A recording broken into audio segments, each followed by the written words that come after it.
नमस्कार दोस्तों, बहुत बहुत स्वागत है आप सबका एक बार फिर से हमारे YouTube चैनल जिसका नाम है एस्ट्रो नॉलेज में।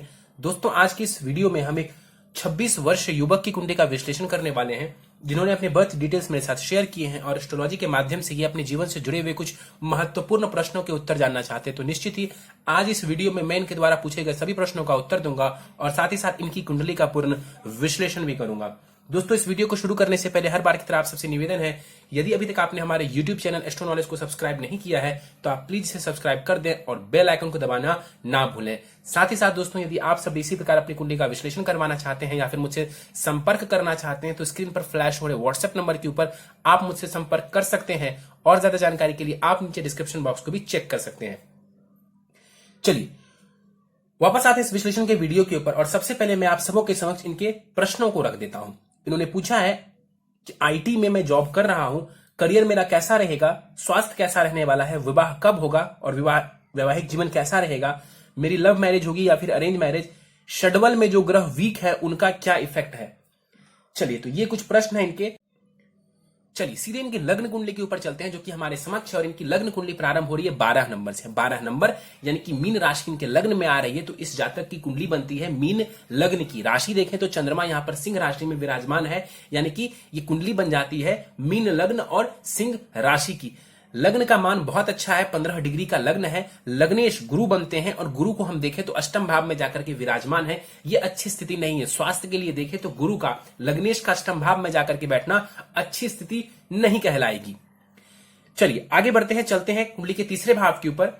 और तीसरे भाव में देखें तो यहां पर केतु 8 डिग्री के साथ विराजमान है। केतु 8 डिग्री के साथ यहां पर विराजमान है और यहां पर देखें तो नीच की राशि में केतु बैठा हुआ है। केतु 8 डिग्री का नीच की राशि में बैठा हुआ है, ये वीक पॉइंट बनता है। तीसरे भाव में मैंने बताया कि राहु केतु कारक जरूर हो जाते हैं, लेकिन नीच का केतु कई बार मेहनत करेंगे वैसा रिजल्ट नहीं मिलेगा। छोटे भाई बहन है, उनके साथ कई बार संबंध खराब हो सकते हैं, मित्र धोखा दे सकते हैं, इन चीजों का ध्यान रखेंगे। हालांकि शुक्र की दृष्टि पड़ रही है अपने भाव के ऊपर, वो डैमेज कंट्रोल जरूर करेंगे, लेकिन केतु राहु की दशा में आपको इन चीजों का ध्यान रखना चाहिए। छोटी मोटी यात्राओं से कोई विशेष आपको लाभ नहीं होने वाला है। केतु की दृष्टि पड़ेगी विवाह भाव के ऊपर, वैवाहिक जीवन में कलह की स्थिति करवा सकते हैं। केतु की दृष्टि पड़ेगी कुंडली के नवम भाव के ऊपर, उच्च की दृष्टि पड़ेगी नवम भाव के ऊपर, कहीं ना कहीं हायर एजुकेशन के योग बना देगा और यात्राएं आपको देने वाले होंगे। केतु की दृष्टि पड़ेगी कुंडली के लाभ स्थान के ऊपर, तो जितनी मेहनत करेंगे थोड़ा बहुत ये लाभ भी आपको देने वाला होगा, क्योंकि मित्रवत दृष्टि है। लेकिन नीच का है केतु, तो बेसिकली परेशानी ये बढ़ाएंगे। चंद्रमा के ऊपर चलते हैं। चंद्रमा यहां पर देखा जाए 16 डिग्री का चंद्रमा है, बलाबल बहुत है इस चंद्रमा के पास, युवा अवस्था का ये चंद्रमा है। और यहां पर चंद्रमा को देखें तो दो दो दोष बन रहे हैं चंद्रमा के। क्या देखिए, चंद्रमा यहां पर अकेला बैठा है, पीछे कोई ग्रह नहीं, साथ में कोई ग्रह नहीं, आगे कोई ग्रह नहीं। केमद्रम दोष बन गया चंद्रमा का छठे भाव में। स्वास्थ्य की परेशानी, मानसिक रूप से भी ये आपको पीड़ा देगा। शनि की दृष्टि देखें तो चंद्रमा के ऊपर पड़ रही है। हालांकि शनि 1 डिग्री का है, लेकिन फिर भी शनि की थोड़ी बहुत जो भी दृष्टि होगी वो चंद्रमा के ऊपर पड़ेगी। शनि चंद्रमा आमने सामने है, विष दोष। यहां पर स्वास्थ्य की परेशानी, क्योंकि चंद्रमा छठे भाव में है, स्वास्थ्य की परेशानी और मन का भटकना, कंसंट्रेशन की परेशानी नजर आ रही है। कहीं ना कहीं माता के सुखों में भी ये थोड़ी सी कमी कर देंगे। क्यों? क्योंकि चंद्रमा मां को भी दर्शाता है, चंद्रमा मां को भी दर्शाता है और यहां पर विष दोष की वजह से माता के भी स्वास्थ्य का आपको ध्यान रखना चाहिए। चंद्रमा इस कुंडली में कौन है? तो पंचमेश है, यानी कि शिक्षा, संतान, लव, रोमांस भाव का स्वामी ग्रह है, छठे भाव में जाकर के बैठा हुआ है। देखिए, कंपटीशन में सफलता के लिए यहां पर बैठा हुआ चंद्रमा आपको लाभ दे जाएगा। कंपटीशन में चंद्रमा आपको लाभ करवा देंगे, लेकिन कहीं ना कहीं छठे भाव में चंद्रमा का जाकर के बैठना रिलेशनशिप में जो है परेशानी आ सकती है, ब्रेकअप की स्थिति देखने को मिल सकती है। संतान होने में थोड़ी सी परेशानी ये चंद्रमा दे सकता है आपको। इसके अलावा यहां पर बैठे चंद्रमा की दृष्टि जाएगी कुंडली के 12वें घर के ऊपर। खर्चों का ध्यान रखेंगे और यहां पर चंद्रमा रोग भाव में बैठा हुआ है। छठा भाव रोग, ऋण और शत्रु का होता है, तो शत्रुओं से बच करके रहेंगे। दूसरा, कोल्ड, कफ, निमोनिया, इन चीजों का ध्यान रखेंगे। चलिए आगे बढ़ते हैं, चलते हैं गुरु के ऊपर। लग्नेश है, मैंने बताया कि लग्नेश का अष्टम भाव में बैठना बहुत अच्छी स्थिति नहीं कह सकते हैं इसको। 11 डिग्री का गुरु है, बल अच्छा है गुरु के पास, बलवान है गुरु। यहां पर करीब 100% का बलाबल होगा। 12 से 18 डिग्री तक जब ग्रह होता है तो हम कहते हैं 100% का बलाबल, लेकिन 11 डिग्री के भी हैं तो अच्छा खासा बल यहां पर गुरु का माना जाएगा। लग्न यानी कि शरीर के लिए हम लग्न को देखते हैं। यहां से गिनिए तो यहां से 8 घर गुरु दूर है और इधर से 6 भाव। इसका मतलब है षडाष्टक दोष बन गया आपके लग्न को। षडाष्टक दोष लग्न को बना, यानी कि स्वास्थ्य को लेकर के आपको सजग रहना चाहिए। गुरु यहां पर बैठ करके स्वास्थ्य की परेशानी दे सकते हैं। क्या क्या? तो पेट से, लिवर से, संबंधित परेशानी आपको ये दे सकता है, तो उसका ध्यान रखेंगे। डाइजेस्टिव सिस्टम का बहुत ध्यान रखने की आपको आवश्यकता है। अपने स्वास्थ्य को कभी भी इग्नोर आप नहीं करेंगे। डायबिटीज वगैरह का ध्यान रखेंगे आप, तो स्वास्थ्य को किसी भी रूप में इग्नोर नहीं करना है आपको, नहीं तो परेशानी हो जाएगी।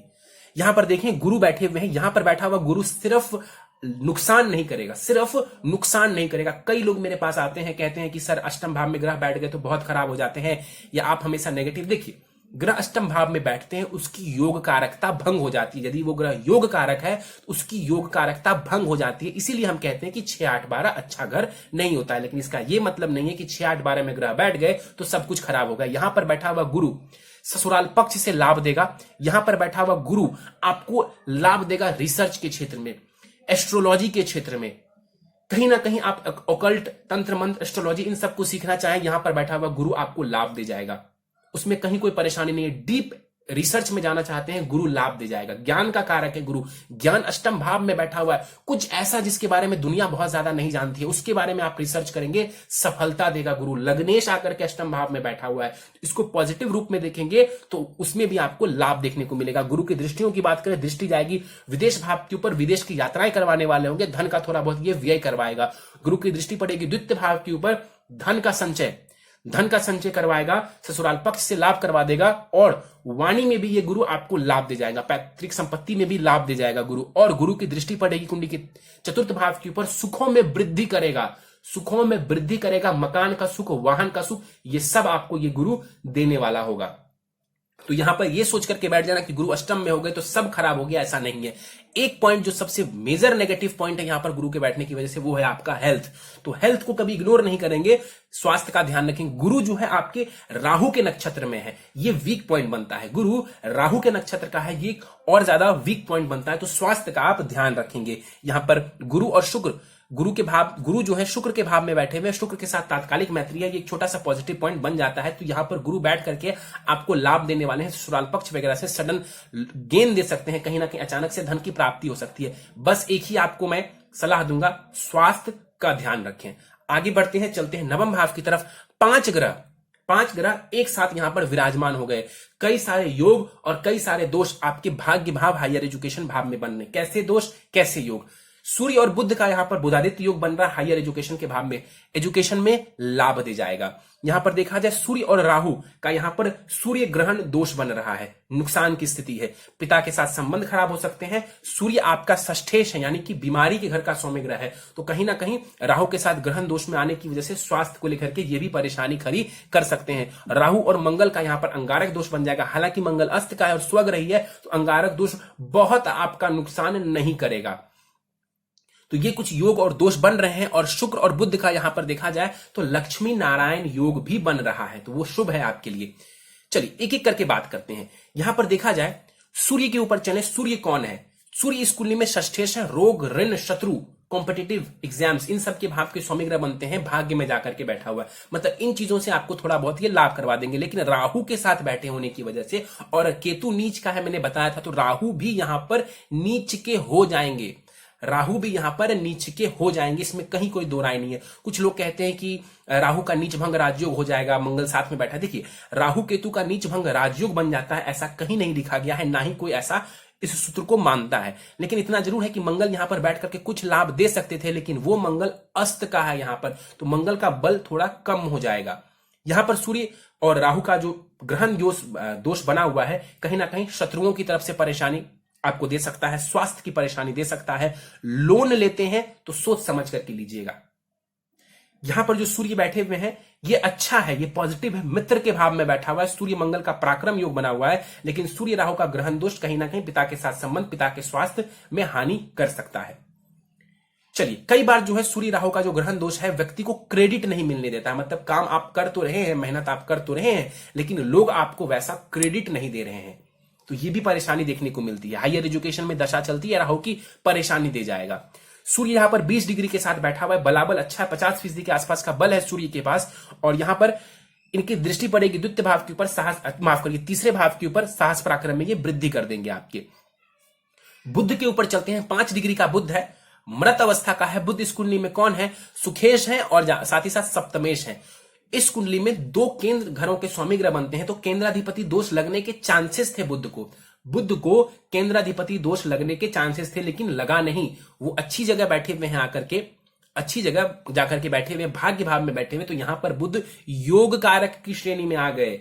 बुध यहां पर अब योग कारक की श्रेणी में आ गए और आपको ये बुध अपनी दशांतर दशा में लाभ करवाएगा। कैसा लाभ? देखिए, सुखेश जाकर के बैठ गया है आपके भाग्य भाव में, तो कहीं ना कहीं सुखों में वृद्धि करेगा ये बुध, सुखों में वृद्धि करेगा ये बुध। अच्छी स्थिति है, मकान का सुख, वाहन का सुख, ये सब सुख आपको देने वाला होगा ये बुध। पत्नी भाव, विवाह भाव और पत्नी भाव का स्वामी ग्रह बुध भाग्य भाव में, पत्नी के आने के बाद भाग्य का ज्यादा साथ आपको देखने को मिलेगा। पत्नी के आने के बाद भाग्य का ज्यादा साथ देखने को मिलेगा। हालांकि आपको मैं बता दूं, बुध और राहु का जड़त्व नामक दोष आपके नवम भाव में बन रहा है। ये भी एक वीक पॉइंट बनता है मैरिटल लाइफ को लेकर के। तो यहां पर ग्रहों की स्थिति है तो बढ़िया, लेकिन एक राहु ने बैठ करके कई सारे दोष यहां पर उत्पन्न कर दिए, कई सारे दोष यहां पर उत्पन्न कर दिए। राहु हर एक ग्रह के साथ, जिसके साथ भी बैठता है, कोई ना कोई दोष बनाता है, कोई ना कोई दोष बनाता है। जैसे राहु और बुध बैठ गए तो यहां पर बन गया जड़त्व नामक दोष, राहु और सूर्य बैठ गए तो ग्रहण दोष, राहु और मंगल बैठ गए तो अंगारक दोष, राहु और शुक्र बैठ गए तो काफी हद तक चरित्र को खराब करते हैं। राहु और शुक्र चरित्र को खराब करते हैं यहां पर बैठने की वजह से। तो कहीं ना कहीं इसको लंपट योग भी कहते हैं, लंपट योग भी कहते हैं राहु और शुक्र के योग को। तो ये अच्छी स्थिति नहीं है, राहु यहां पर नेगेटिविटी दे रहा है। लेकिन बुध को यदि आप ठीक कर ले, और वैसे भी बुध आपको लाभ देने वाला है, विवाह कुंडली मिलान करके करेंगे, कोई परेशानी नहीं होगी। यहां पर बैठा हुआ जो बुध है उसकी दृष्टि पड़ेगी तीसरे भाव के ऊपर, कम्युनिकेशन को बेहतर कर देंगे। यहां पर राहु के ऊपर चलते हैं, राहु नीच का बैठा हुआ है यहां पर, और नीच का राहु बैठा हुआ है, कहीं ना कहीं भाग्य में थोड़ी कमी, अपनी दशांतर दशा में हायर एजुकेशन लेने के लिए जाते हैं, परेशानी, भाग्य में बाधा डालेगा राहु यहां पर बैठा हुआ। स्वास्थ्य में परेशानी डाल सकता है, क्यों? क्योंकि आपके रोग भाव के स्वामी ग्रह सूर्य के साथ ये बैठा है और ग्रहण दोष बना रहा है। कंपटीशन में चाहिए सफलता, राहु की दशा आ गई, प्रभावित करेगी, जल्दी सफलता आपको नहीं लेने देगा। यहां पर बैठे हुए राहु की दृष्टियों की बात करें, लग्न के ऊपर देखिए, लग्न के ऊपर राहु की दृष्टि जा रही है, ये आपके स्वास्थ्य को वीक करेगा, मन को भटकाएगा, कंफ्यूजन दे सकता है आपको। राहु की दृष्टि पड़ेगी तीसरे भाव के ऊपर, साहस पराक्रम में वृद्धि कर देगा। इनकी जो सप्तम दृष्टि है ये शुभ दृष्टि होगी, साहस पराक्रम में वृद्धि कर देगा। राहु की दृष्टि पड़ेगी कुंडली के पंचम भाव के ऊपर, संतान होने में परेशानी, संतान विलंब से होना, ये परेशानी ये राहु दे सकता है। 8 डिग्री का राहु है, 50% के आसपास का बल है इस राहु के पास। आगे बढ़ते हैं, मंगल के ऊपर चलते हैं। 26 डिग्री का मंगल है, अस्त है मंगल, क्योंकि सूर्य 20 डिग्री के हैं, मंगल 26 डिग्री का है। तो यहां पर पराक्रम योग तो बन रहा है, लेकिन मंगल अस्त के हैं। तो मैंने बार बार बोला है कि अस्त का ग्रह है, तो जिस भाव में बैठा है काफी हद तक उस भाव की तो रिजल्ट देगा, लेकिन दृष्टि का जो पावर है वो काफी कम हो जाएगा इनका। यहां पर मंगल जो बैठे हुए हैं, भाग्येश भाग्य भाव में ही बैठा हुआ है। तो अब आप अपने आप को नहीं कह सकते हैं कि आप भाग्यवान नहीं हैं, आप भाग्यवान हैं। मंगल अस्त का है, फिर भी मैं कह रहा हूं कि आप भाग्यवान हैं। मंगल यहां पर बैठ करके आपको हायर एजुकेशन के युग बना देगा। राहु परेशानी खड़ी करते रहेंगे, लेकिन मंगल भी तो अपना कार्य करता रहेगा। तो यहां पर बैठा हुआ मंगल हायर एजुकेशन के युग बना देगा, विदेश की यात्राएं करवा देगा, और कहीं ना कहीं आपको भाग्य का साथ देखने को मिल जाएगा। यहां पर देखा जाए मंगल के पास बल बहुत कम है, क्योंकि 26 डिग्री का मंगल है, बाल अवस्था का है, ऊपर से अस्त है, दृष्टि नहीं होगी।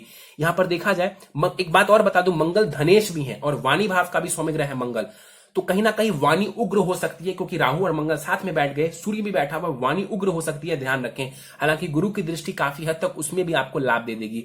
मंगल को यदि आप बल दे दे, देखिए मंगल यहां पर धनेश है, भाग्य भाव में जाकर के बैठा हुआ है, ये एक प्रकार से महाधनी योग है आपकी कुंडली में। क्या है? तो महाधनी योग है, लेकिन उसका 100% लाभ आपको क्यों नहीं मिल रहा? क्योंकि मंगल देवता यहां पर अस्त के हैं।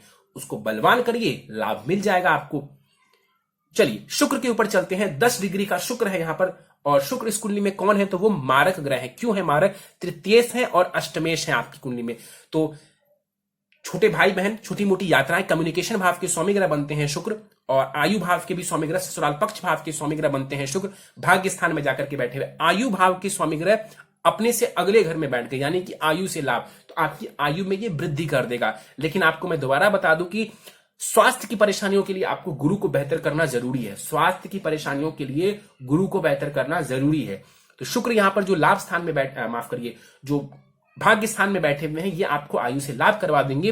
और मंगल के घर में बैठा हुआ है, हालांकि तात्कालिक मैत्री तो नहीं हुई, शत्रुता हो गई, तो बहुत पॉजिटिव रिजल्ट्स तो नहीं देंगे, लेकिन आयु में वृद्धि कर देंगे। कम्युनिकेशन भाव के ऊपर जो दृष्टि जाएगी तो कहीं ना कहीं कम्युनिकेशन में जो परेशानी केतु खड़ी कर रहे थे उसमें भी ये कमी लाएगा। अपने घर को देख रहा है, आपको लाभ करवा देगा। मेहनत वगैरह करेंगे, शुक्र आपको उसमें लाभ दे जाएगा। केतु की कई सारी नेगेटिविटीज को ये खत्म करने वाला होगा, तो ये पॉजिटिव स्थिति है। चलिए आगे बढ़ते हैं, चलते हैं कुंडली के 12वें घर की तरफ। 12वें घर में देखें तो शनि यहां पर 1 डिग्री का बैठा हुआ है, बाल अवस्था का ये शनि है, बल कम है। अब देखिए 12th हाउस का स्वामी 12th हाउस में बैठा हुआ है। अब आप कहेंगे कि सर विपरीत राजयोग बन गया, लेकिन मैंने कई वीडियोस में बोला है लग्नेश का बलवान होना जरूरी है विपरीत राजयोग की कंडीशन को लागू करने के लिए। तो यहां पर शनि का मैं विपरीत राजयोग नहीं कहूंगा, लेकिन इतना जरूर है कि 12वें घर संबंधित यहां पर शनिदेव अच्छे रिजल्ट्स दे जाएंगे। तो विदेश जाते हैं, शनि लाभ दे जाएगा आपको। कहीं ना कहीं यहां पर बैठा हुआ शनि आपको विदेश में धन का लाभ दे सकता है, क्योंकि लाभेश भी है, ये लाभेश भी है, तो विदेश में लाभ करवा सकते हैं। दृष्टि का बल बहुत कम होगा शनि के पास, क्योंकि 1 डिग्री के साथ है। मैं आपको समझाने के लिए बता दूं तो शनि की तीसरी दृष्टि जाएगी द्वितीय भाव के ऊपर। धन संबंधित थोड़ी सी परेशानी, वाणी संबंधित परेशानी, क्योंकि नीच की दृष्टि पड़ रही है। शनि की दृष्टि पड़ेगी चंद्रमा के ऊपर, परेशानी, स्वास्थ्य की परेशानी, विष दोष बन रहा है, शत्रु सूर्य की राशि को देखेंगे, परेशानी, स्वास्थ्य को लेकर के सजग रहिए। शनि की 10वीं दृष्टि पड़ेगी भाग्य स्थान के ऊपर, और यहां पर भाग्य में ये डिले करवाएगा, क्योंकि यहां पर शत्रु दृष्टि है। तो मैं ये नहीं कह सकता हूं कि भाग्य में ये जो है लाभ करवाएंगे, बल्कि डिले करवाएंगे। शनि डिनाई नहीं करते, शनि डिले करते हैं, तो भाग्य संबंधित डिले देखने को मिल सकता है। चलिए ये था आपकी कुंडली में ग्रहों का विश्लेषण। दशाओं के ऊपर चले तो फिलहाल मैं आपको बता दूं कि दशा जो है आपकी चंद्रमा की चल रही है, और चंद्रमा में फिलहाल आपको शनि की अंतर दशा चल रही है, जो कि 24/11/2020 तक रहने वाली, यानी कि 24 नवंबर 2020 तक आपको चंद्रमा में शनि की अंतर दशा रहने वाली है। ये समय स्वास्थ्य संबंधित परेशानी दे सकता है, मानसिक रूप से आपको परेशान ये समय कर सकता है। तो ये समय जो है थोड़ा सोच समझ करके निकालें आप, और कुछ उपाय कर लें, ताकि आपको बहुत ज्यादा परेशानी देखने को ना मिले। चलिए सीधे प्रश्नों के ऊपर चलते हैं। आईटी में आप जॉब कर रहे हैं, आईटी में आप क्यों जॉब कर रहे हैं? देखिए आईटी यानी कि मैंने एक वीडियो बनाया है इंजीनियरिंग के ऊपर, और यदि आप जानना चाहते हैं, देखना चाहते हैं, तो आप देख सकते हैं। इंजीनियर बनने के योग के नाम से मैं एक वीडियो बनाया है, उसमें मैंने बताया कि इन क्षेत्रों में व्यक्ति कब जाते हैं। देखिए आपकी कुंडली में देखिए तो मंगल और शनि इसके लिए कारक है। क्यों कारक है? देखिए शनि वगैरह, शनि की दृष्टि मंगल के ऊपर जा रही है। मंगल इस कुंडली में देखा जाए एक कारक ग्रह बनते हैं, हालांकि वो अस्त के जरूर हैं, लेकिन कारक ग्रह बनते हैं। तो शनि और मंगल के प्रभाव के कारण व्यक्ति जाता है। दूसरा, यहां पर मंगल और शुक्र भी साथ में बैठे हुए, राहु भी बैठा हुआ है। ये भी मैंने उस वीडियो में बताया कि ये आपको आईटी में, इंजीनियरिंग में, सॉफ्टवेयर इंजीनियरिंग में भेजने का कार्य करता है, यदि यहां पर मंगल अस्त के नहीं होते तो देखिए शनि की जो 10वीं दृष्टि जा ही रही है मंगल पर, मंगल की भी 4थी दृष्टि शनि पर जाती। हालांकि मंगल अस्त का है, तो मैं ये नहीं बोलूंगा कि मंगल की दृष्टि जाएगी, लेकिन योग बन रहे हैं, तो आप बिल्कुल सही क्षेत्र में हैं, कहीं से भी आप गलत क्षेत्र में नहीं गए हैं। आईटी का सेक्टर आपके लिए बढ़िया है। करियर कैसा रहेगा? करियर बढ़िया रहेगा, अभी तो समय ठीक है। चंद्रमा आपको कहीं ना कहीं स्वास्थ्य को लेकर के सजग हो जाइए, और ये अंतरदशा जब खत्म होती है, लाभ की स्थिति आपको देखने को मिल जाएगी। करियर आपका अच्छा रहने वाला है। कुछ उपाय कर लीजिए, क्योंकि देखिए शरीर भाव का स्वामी ग्रह गुरु अष्टम भाव में है, और करियर भाव के भी स्वामी ग्रह गुरु ही बनते हैं, वो भी अष्टम भाव में। तो कई बार क्या होता है कि अचानक से परिवर्तन आ जाना, जॉब छूट जाना, क्योंकि 8th हाउस सडन ट्रांसफॉर्मेशन का होता है। मैं ये नहीं चाहता हूं कि आपको कोई परेशानी आए, खास करके ये तब आ सकती है जब दशा खराब चले, तब ऐसी परेशानी आती है व्यक्ति को। तो यहां पर गुरु को बेहतर करेंगे तो स्वास्थ्य का भी लाभ मिलेगा, और करियर भी आपका अच्छे तरीके से चलता रहेगा।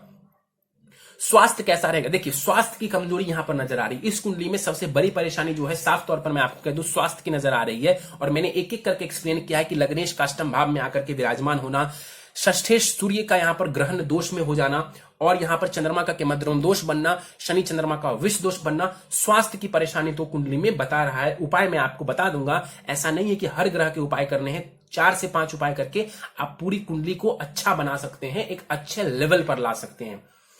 विवाह कब होगा? इन्होंने अगला प्रश्न पूछा है, मेरा विवाह कब होगा और कैसा रहेगा? विवाह के लिए देखें तो सप्तम भाव, यानी कि आपका सप्तम भाव अच्छा है। सप्तम भाव के पीछे चंद्रमा, आगे गुरु, इस भाव को शुभ कर्तरी योग बना हुआ है। आपने पाप कर्तरी दोष सुना होगा, ये शुभ कर्तरी योग बना हुआ है आपके सप्तम भाव को, तो विवाह के सुखों में ये वृद्धि कर देगा। गुरु यहां पर बैठे हुए हैं, मैंने आपको बताया था ससुराल पक्ष से भी आपको लाभ करवा देगा। तो यहां पर बुध की स्थिति अच्छा है, हालांकि राहु और बुध जो एक साथ यहां पर विराजमान है, जरत्व नामक दोष बना रहे हैं। एक ही सलाह दूंगा, कुंडली मिलान कर लें। एक ही सलाह दूंगा, कुंडली मिलान कर लें। क्यों? क्योंकि केतु की भी दृष्टि पड़ रही है, मैंने आपको बताया था। कुंडली मिलान कर लेंगे, विवाह में कोई परेशानी नहीं आएगी। कुंडली मिलान नहीं करेंगे, परेशानी आएगी, परेशानी आएगी। और इतना भी बोल देता हूं कि विवाह के बाद आपका भाग्य आपका ज्यादा साथ देगा। चलिए आगे बढ़ते हैं। इसमें इन्होंने पूछा है कि विवाह कब होगा। चलिए विवाह के योग के बारे में बता दूं कि योग कब है। देखिए इसी वर्ष अभी जो समय है 30 जून तक समय चल रहा है विवाह का, संभव नहीं है। आगे का योग बताता हूं। 20 नवंबर 2020 से लेकर के अगले वर्ष करीब 15 नवंबर तक भी योग बना हुआ है। जो सबसे बेस्ट योग है वो रहेगा आपके इसी वर्ष के नवंबर से लेकर के अगले वर्ष के नवंबर तक। इसके अलावा मोटा मोटी तौर पर देखा जाए तो नवंबर 2020 से अप्रैल 2022 तक भी योग बने हुए हैं आपके वैवाहिक मतलब विवाह करने के। नवंबर 2020 से अप्रैल 2022 तक अच्छे योग हैं, लेकिन जो बेस्ट योग है वो है नवंबर 2020 से नवंबर 2021 तक का समय बहुत जबरदस्त है, आप विवाह कर सकते हैं। चलिए इन्होंने पूछा है लव मैरिज या अरेंज मैरिज। देखिए सप्तम भाव के स्वामी ग्रह बनते हैं बुध, वो मंगल के घर में जाकर के विराजमान है, शुक्र के साथ, मंगल के साथ और राहु के साथ भी। तो निश्चित रूप से लव मैरिज का योग ज्यादा है कुंडली में, लव मैरिज का योग ज्यादा है कुंडली में। इसके बाद इन्होंने पूछा है आखिरी प्रश्न कि षडबल में जो ग्रह वीक है उनका क्या इफेक्ट होगा। सबसे पहले तो षडबल के बारे में मैं बता दूं कि षडबल में हम ग्रहों के ओवरऑल स्ट्रेंथ को देखते हैं, ओवरऑल स्ट्रेंथ को देखते हैं। जो भी दर्शक इस कार्यक्रम को देख रहे हैं और वो षडबल नहीं जानते हैं तो मैं समझा दूं, 7 ग्रह के लिए हम षडबल देखते हैं। राहु और केतु को षडबल में हम इंक्लूड नहीं करते हैं। और षडबल में हम ग्रहों के ओवरऑल स्ट्रेंथ को देखते हैं, मतलब कि डायरेक्शनल स्ट्रेंथ को देखते हैं, किस राशि में है, किस जो है वो दिन में पावरफुल होते हैं कि रात में पावरफुल होते हैं, सब कुछ मतलब ओवरऑल स्ट्रेंथ को मिला करके षडबल तैयार किया जाता है। इनके षडबल की बात करें तो उस षडबल में शनि सबसे ज्यादा पावरफुल है और सबसे वीक है इनका शुक्र। सबसे ज्यादा पावरफुल है शनि, सबसे ज्यादा वीक है इनका शुक्र। बुध और शुक्र जो है वो सबसे एंड में है इनके। मैं बोलता हूं कि जो ग्रह वीक है आपकी कुंडली में उनका कुछ नहीं करना आपको, उनका कुछ भी नहीं करना आपको। जो उपाय मैं आपको देने वाला हूं उस उपाय से आपके जीवन में अच्छा बदलाव आ जाएगा। और षडबल वगैरह की टेंशन आप मत लीजिए, मैंने सब कुछ देख लिया है, उससे जुड़ा हुआ उपाय मैं सब कुछ आपको देने वाला हूं जिससे आपकी जिंदगी बेहतर होती चली जाएगी, उससे आपकी जिंदगी बेहतर होती चली जाएगी। सबसे अच्छी बात यह है कि जो इंपॉर्टेंट ग्रह हैं आपकी कुंडली के वो षडबल में बहुत खराब नहीं है, ये एक पॉजिटिव बात है। चलिए उपाय बताने से पहले आपकी जो नवमांश कुंडली है वो मेरे समक्ष है और नवमांश कुंडली के कुछ महत्वपूर्ण पॉइंट्स मैं आपके समक्ष रख देता हूं। नवमांश कुंडली में शनि उच्च का है, शुक्र साथ में विराजमान है, बहुत अच्छी स्थिति है। राहु केतु की स्थिति बहुत बेहतर हो गई है वहां पर। चंद्रमा वर्गोत्तमी है यानी कि इसी राशि में विराजमान है। बुध वगैरह की भी स्थिति बढ़िया है। जो सबसे नेगेटिव पॉइंट है वो है गुरु। गुरु आपका नीच का हो रहा है D9 चैट में। तो अब आपको अपने हेल्थ को लेकर के, अपने करियर को लेकर के और ज्यादा सजग रहने की जरूरत है, खास करके अपने स्वास्थ्य को लेकर के। तो स्वास्थ्य को इग्नोर आप नहीं करेंगे, गुरु की रेमेडीज आप जरूर करेंगे। इसको इग्नोर करेंगे तो आपको स्वास्थ्य संबंधित परेशानी मिल सकती है। तो स्वास्थ्य के लिए आपको गुरु को बेहतर करना जरूरी है। चलिए सीधे उपाय के ऊपर चलते हैं। प्रथम उपाय है आपको एक मूंगा रत्न धारण करना है। 7.25 रत्ती का मूंगा आप धारण करेंगे। दाहिने हाथ की अनामिका उंगली रिंग फिंगर में सोने अथवा तांबे की अंगूठी में शुक्ल पक्ष के मंगलवार की प्रातः काल को।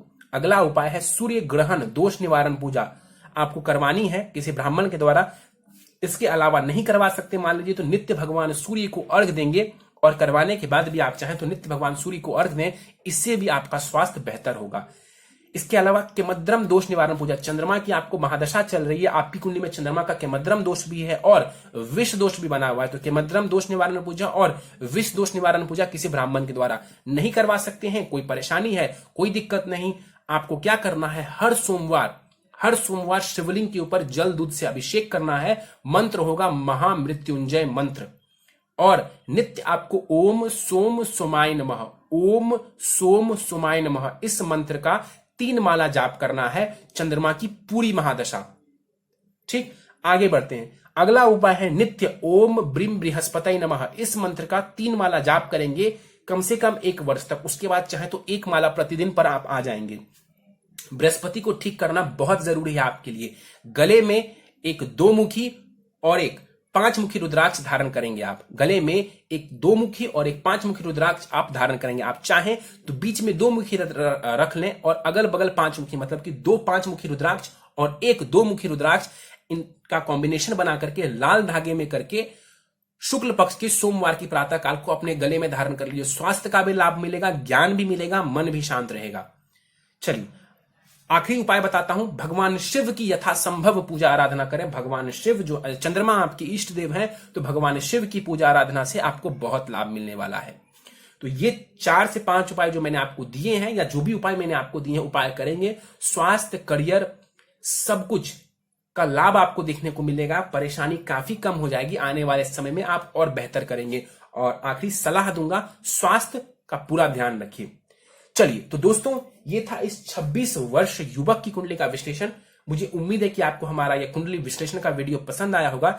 यदि वीडियो पसंद आया तो आप इसे लाइक करें, शेयर करें। अभी तक आपने हमारा YouTube channel astro knowledge subscribe नहीं किया है तो आप प्लीज इसे सब्सक्राइब कर दें और बेल आइकन को दबाना ना भूलें। साथ ही साथ दोस्तों, यदि आप सब भी इसी प्रकार अपनी कुंडली का विश्लेषण करवाना चाहते हैं या फिर मुझसे संपर्क करना चाहते हैं, तो स्क्रीन पर फ्लैश हो रहे व्हाट्सएप नंबर के ऊपर आप मुझसे संपर्क कर सकते हैं। और ज्यादा जानकारी के लिए आप नीचे डिस्क्रिप्शन बॉक्स को भी चेक कर सकते हैं। दोस्तों, इस वीडियो में फिलहाल इतना ही। आप सबका बहुत बहुत धन्यवाद।